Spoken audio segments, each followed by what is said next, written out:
Hi, I'm Katie Comp, And I'm Casey Frederick. and we're the co-founders of Imprint, a travel library. I would like to start by asking how many of us like to read or know an avid reader? And how many of us think that the physical book industry is dying? Okay, well, you're definitely not alone, but we want to start out by showing you this graphic by Statista that shows the book sale revenue in the United States by book format from the years 2017 to 2022. So these blue bars will actually be physical books, and the gray bar will be electronic readers. So as you can see, there's no real change. So it's safe to say physical books are not going anywhere, but we're definitely getting ahead of ourselves, and we can now introduce ourselves. So as I said, I'm Katie Comp. And I'm Casey Frederick, and we're both recent graduates from the University of Iowa. I graduated with degrees in creative writing and philosophy, and Katie got her degree in human physiology. So it's safe to say that we're new to the business world. Casey and I actually met studying abroad at the University of Edinburgh in Scotland. While in Europe for 6 months, we were backpacking and ended up going to 14 different countries. It was a lot less glamorous than you may think it was. It was a lot of missed planes, missed trains, and missed buses. And a lot of ample downtime with no data, no cell service, so we had ample time to read. And we're both avid book readers who love physical books, so we ran into the problem of how many books we could bring in our backpacks for a weekend trip, or even longer than that, like when we backpacked to Italy for 3 weeks.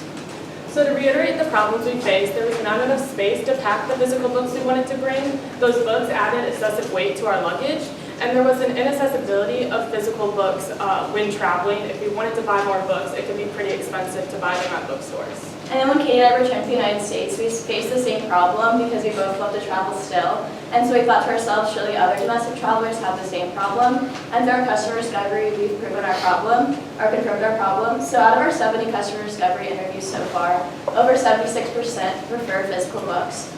And only 17 people out of these 70 had a Kindle or e-reader, which makes up this 24% that you see on the screen here.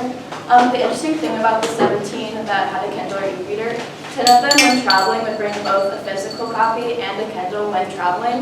This was for a variety of reasons, but really it kept coming back to the preference of physical books. And after they finished reading their physical book, they would turn to their Kindle or e-reader for ample access of reading. And so on the right-hand side, we have another graphic by Statista.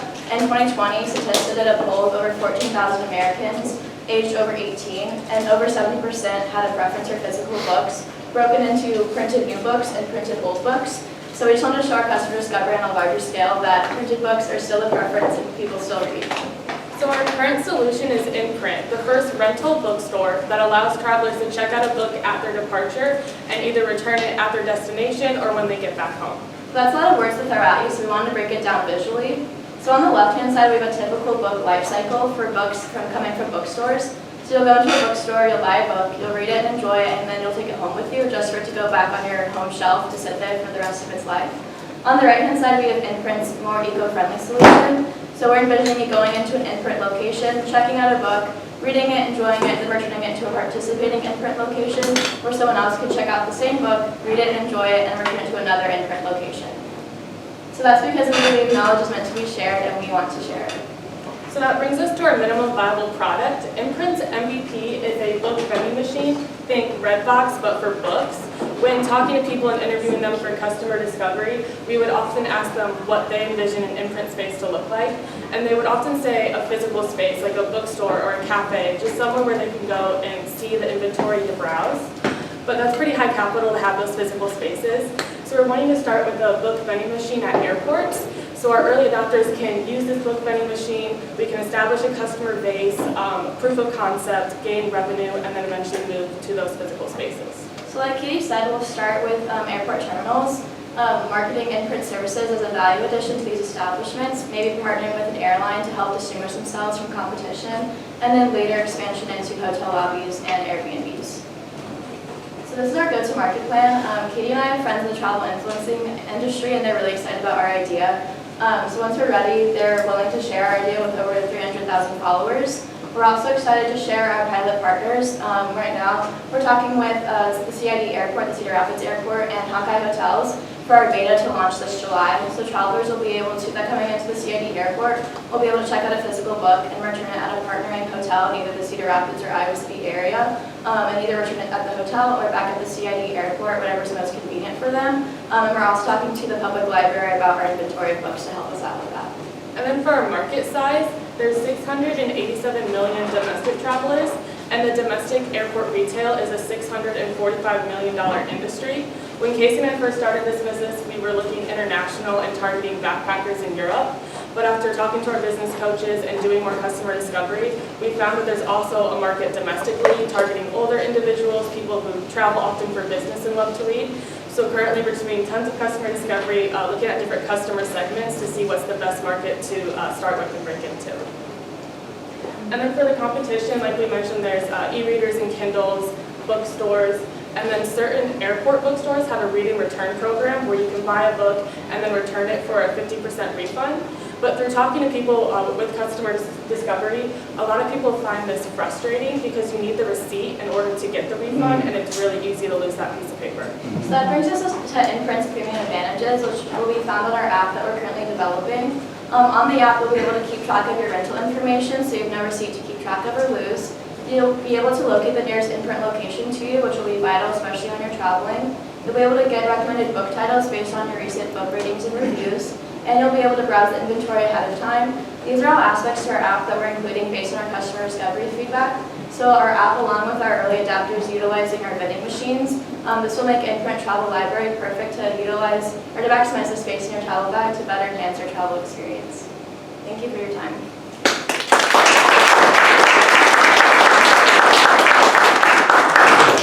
All right, questions? I'd love to learn more about your pricing strategy. So do people pay for the app? How much do they pay per book? Is it the same as if they would buy it new? And then what happens if they don't ever return the book? And what is the time frame that they have to rent the book? Yeah, definitely. So we started initially with a subscription model, thinking you would pay per month, but then realizing not everyone travels every month. So we're currently pivoting towards paying a fee to rent the book. We're thinking around $8 because Kindle Unlimited is $9.99 a month. And then, what was the next one? The app will be free to download, and so people will just be able to pay using Apple Pay potentially to make it more convenient for them when traveling. Just scan, they're using their phone at the vending machines, just a one-time payment. It'll be 3 weeks of time, just like a typical library. We're thinking the app will also give you alerts to remind you when that book is due, and if you're unable to return to the airport, you forget, we're thinking about going into a mailing service where you can return the book that way. But eventually, there'll be like some terms of contact that they have to sign up with, and it will charge their card the price of the book if they don't return it. Cool. Thank you. Oh, you can go. Oh, you had your hand up first. Thank you. So at first, when you were saying, when we were presenting, probably a good job, and I like the idea. I'm the one who, I actually for one believe that physical books are not going to die because for me, holding a book and reading, there's something special to it. Yeah, absolutely. I was on a trip to Europe and I was reading a book about the Fed. It was kind of depressing, but it's okay. But yeah, no, at first when you were presenting, I thought, is this similar to a library? But the more you said it, it kind of makes sense. It's kind of like bike share in a way, but for books, right? You kind of like, if you are taking it, let's say you're flying from, I don't know, I'll pick Greece because I went there last year, or Paris. So if you're going to from Chicago to Paris, you can read the book on your flight from Chicago to Paris, and once you're done, you can probably put it in the Paris airport, and then you're finished with it, and then pick another book. Kind of like, that's the concept, right? That's a really unique idea. I really like it. I think there's a market for that, and that's a unique idea. Good job. Yeah, we definitely found out from customer discovery that there's a lot of free on-flight entertainment like movies, but there's no free reading material, so that's what we're tapping into. So thank you. Good job. So, two-part question for you. Because you brought up the airlines, the partnerships with airlines, and you have the app that's going to be free. Have you thought about a revenue source by the airlines being able to advertise through your app? And have you already worked with vending machine companies? There's one in Illinois, near Chicago, and then there is a manufacturer in Des Moines. Perfect, thank you. That's great. We haven't started pricing the vending machine. Well, you've done the research on pricing vending machines, but we're planning right now because we know that the University of Iowa is partnered with Coca-Cola and reaching out to their manufacturer just for getting a vending machine for our beta that happened this July. But then from there, we'll definitely price better with manufacturers, like you said. So you're going to be about $2,000 per vending Yes, sir. per machine. Thank you.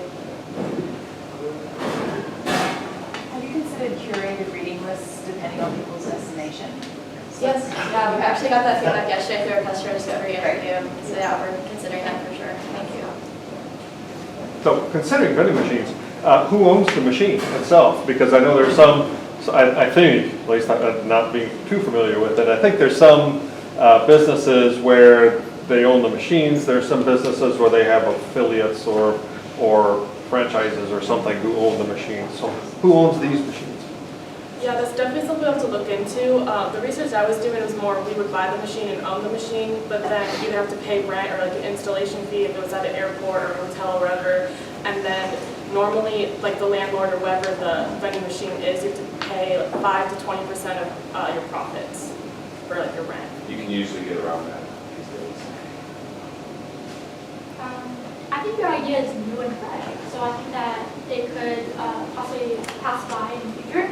I just was wondering, what is the difference between your service and a book sharing feeder? You know, where have you gone around in your neighborhood and seen The little house they talk about. Yeah, so Yeah. like instead of like a vending machine which you have to pay like a whole bunch of money for, why not just pay for the installation of a book feeder for whatever cost the neighborhood might want? That could be another potential client. We've thought of that, but we were thinking it's hard to control how many books they would take or what book they would take, so the vending machine would allow you to only get a certain book. And then also thinking through customer discovery, a lot of people are worried about time and maybe getting to the airport and not having enough time to browse through and choose the book. So maybe through the app, having a way you can browse through the inventory, put a book on hold, and then when you go up to the vending machine, it just comes out right away, so it's a quick and easy access. Have you thought about which side of security? Yeah, when talking to CID right now, their beta, they were saying that on the opposite, or like before you go into the security, people are so worried about getting through security, so they were asking us what we're doing for our security purposes to put it after security. So that's why, again, we're thinking or doing the vending machine where you scan your phone to pay for it, so that adds a layer of barrier that the CID airport was more comfortable with, but we're still in conversation with them.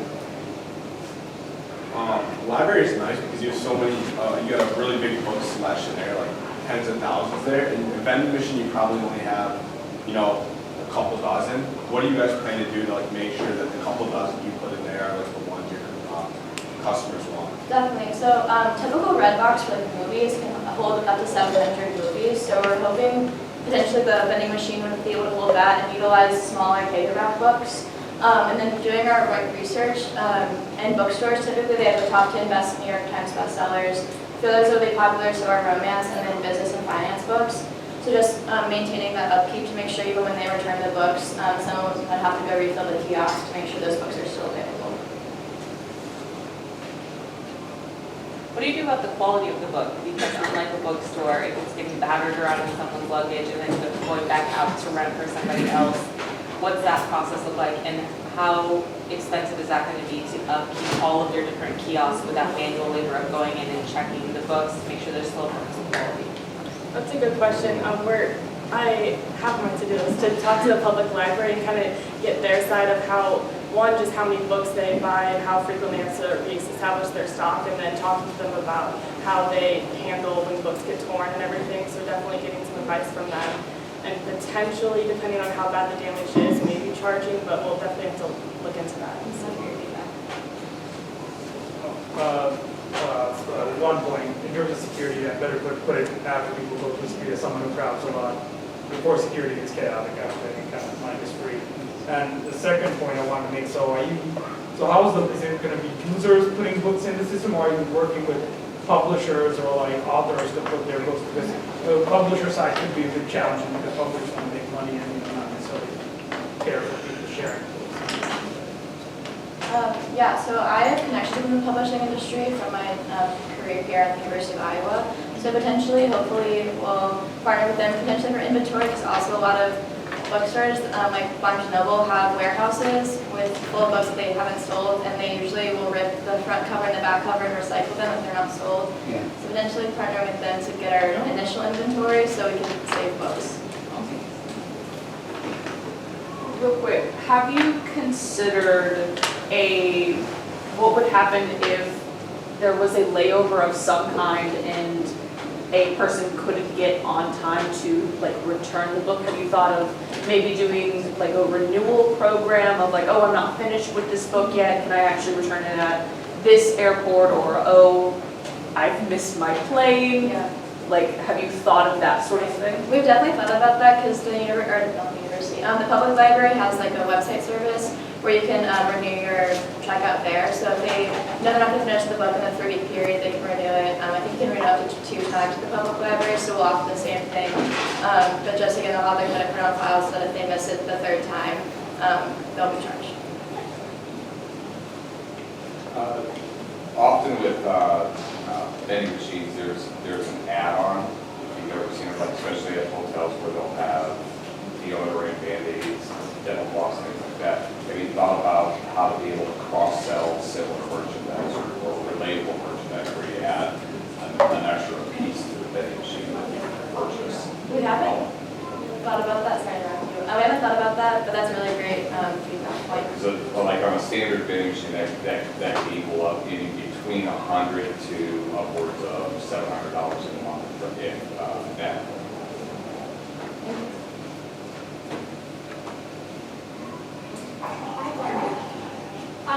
So have you searched how much vending machines cost? Yeah, it depends on if you get it like brand new or used or how many bells and whistles it has, but normally around like $3,000. Okay, the wall mount or the, including the wall mount or the Oh, the actual wall mount? standing? Yeah, the wall mount or the standing one? The standing one.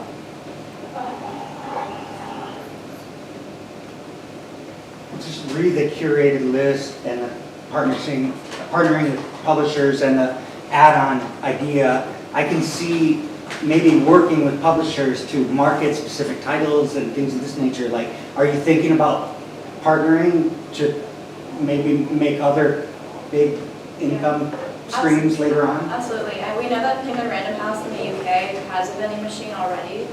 So we're hopefully using Penguin Random House potentially, and also publishers have, with Barnes & Noble, they already have a deal where they like will sell their top, authors to them. So hopefully we'll get big enough where we can get that first income, or like books from them, and the New York Times bestsellers and everything straight from the publishers. So with the vending machines, would it be different genres in different airports, or will all the vending machines have the same type of books inside of them? We're thinking to have the same types and have a good variety of different genres. But then when people return them, it'll change a little bit, but we're trying, kind of like Josh's point, we'll try to keep like the New York Times bestsellers and the business and finance, just so we can curate the list for our customers. Question on the returns of the books. So when someone returns a book, it's a two-part question. Do they have to return the book back to the same kiosk, or can they return it somewhere else? They can return to any participating vending machine of interest. If that's the case, then have you thought about the logistics of trying to keep inventory populated in all of the kiosks? Because I can definitely see inventory flowing out to places of less traffic over time. So if you've got a busy airport, people are picking a book up there as they're going off on their vacation, and then they find a local one somewhere else and they start dropping it off, and over time you find that all your inventory is depleted out of the airports. Have you thought about how to deal with that yet? Yeah, we definitely realize the solution's a little messy right now with that specific problem. So that's definitely something we will need to consider, looking at like tracking the books and knowing when, if they get depleted in other locations based on foot traffic. So that's definitely something we'll have to consider with implementation and of the kiosks themselves. Another question real quick.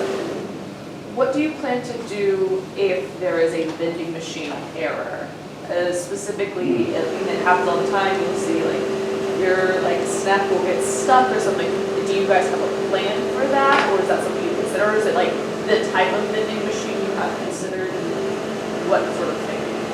I think specifically with the vending machines, that problem is inevitable at some point. I think they'll be able to have on the app that you say what location or like what the vending machine was, and like report that to us, then we can have our kiosk person go in and make sure it's okay. Have you reached out to, I know you mentioned Redbox, but they have had to troubleshoot the heck out of this for, I don't know, 5 or 6 years. I know that like the Tippy, we used to have on board, one of the higher ups at Redbox. I don't know if he's still there or not, but have you thought about just calling them and being like, can we talk with somebody and logistics to just see what they did? Obviously a book and a DVD are very different shape and weight. But even I was thinking with, like, if it got stuck because the book fell open, it's almost like you'd have to saran wrap it somehow in the machine so that it dropped out without tearing or whatever the case may be. And then that's a very different type of machine that you're purchasing that can seal a book, that way. But I mean, they did do this really well, fixing that, and because they did, I thought, how do you refill it as well? Because you would have, I've never seen somebody service a red box, but that doesn't mean that it did not happen somehow or fill up with, the new, somebody had to go out there and put the new release in there, so, but. Yeah, we haven't thought about that, but that's a good idea to just talk to Redbox and see how they troubleshoot. And we didn't even have a connection with like the business schools, I think you.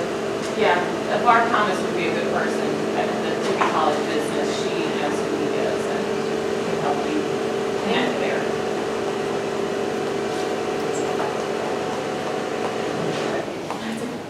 How did you guys arrive at the $8 price point? And are there any other reasons that makes you want to tilt away from the subscription model? Yeah, so Kindle Unlimited is $9.99 and it is a subscription model. So that's how we priced originally. Our subscription model being $8 a month to compete at that price range. But as through customer discovery, we found that many domestic travelers don't travel as frequently to pay monthly, even if they did like 1 month trial and then quit and restarted for an $8 fee. Also, it's timing with the airport, so not many people will sit and sign up for the subscription because they're worried about timing. So it's just now we're switched to a rental fee. And what's the rental fee? $8? $8. Based on what he was just asking about with your subscription fee, have you thought about a tiered subscription fee, for the people that do travel more often and they do a 1-year subscription fee? Absolutely. Yeah, we have thought about that. So the subscription fee for 3 months would be $20, and then up from that, a year annual fee would be $80 if we did the subscription model. I'll ask you the same thing I asked Allie. Do you have your core values fleshed out? Definitely not fleshed out, but we would definitely say that one of our core values is to make reading physical books more accessible while traveling. I got a follow-up question. So this is actually related to core values. Do you have any secret hopes that this might allow you to market types of books that you personally wish could see a broader reader base?